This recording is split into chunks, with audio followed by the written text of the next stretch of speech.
ಏನಾಯಿತು ಅಂತ ಕೇಳಿದೆ ನಾನು. ಇಲ್ಲ ಸ್ವಲ್ಪ ಏನೋ ಬ್ರೇಕಿಂಗ್ ನ್ಯೂಸ್ ಬರ್ತಾ ಇದೆ ಫಯಾಜಂದು, ನೋಡಿ ಮೇಡಮ್ ಟಿವಿ ಆನ್ ಮಾಡಿ ಅಂತಂದರೆ ನನಗೆ ಫಯಾಜಿನ್ಗೆ ಏನಾಯಿತು ಏನೋ ಅಂತ ನನಗೆ ಕೈಯೆಲ್ಲ ವೈಬ್ರೇಷನ್ ಆಗ್ತಾ ಇತ್ತು. ನಂಗೆ ಟಿವಿ ರಿಮೋಟ್ ಕೂಡ ಸಿಗಲಿಲ್ಲ. ಮತ್ತು ಪಕ್ಕದ ಮನೆಗೆ ಹೋದ್ರೆ ಏನೂ ಗೊತ್ತಿಲ್ಲ ಅಂತ ನನಗೆ ನೋಡಿ ಟಿವಿ ಆನ್ ಮಾಡಿದಷ್ಟರಲ್ಲಿ ಫಯಾಜ್ ನೇಹಾಳ ಕೊಲೆ ಮಾಡಿದಾನೆ ಅಂತ ಬಂತು ಸರ್. ಅವಾಗ ಅಯ್ಯೋ ಅಂತ ನನ್ನಲ್ಲಿ ಬಿದ್ದುಬಿಟ್ಟೆ. ಅಲ್ಲ ರಿಸಲ್ಟ್ಸ್ ಹಾಕೊಂತೀವಿ ಮತ್ತೆ ನಾವು ಸರ್ ಕಡೆ ಏನಾಯಿತು ಅಂತ ಕೇಳಿದೆ ನಾನು.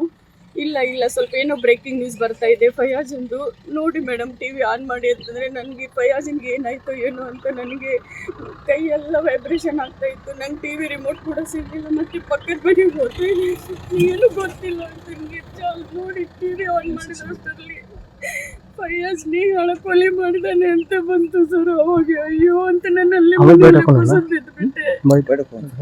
ಅಲ್ಲ ರಿಸಲ್ಟ್ಸ್ ಹಾಕೊಂತೀವಿ ಮತ್ತೆ ನಾವು ಸರ್ ಕಡೆ ನ್ಯೂಸ್ ಫಸ್ಟ್ ನಿರ್ಭೀತಿಯಿಂದ ನಿಮ್ಮ ಪರವಾಗಿ.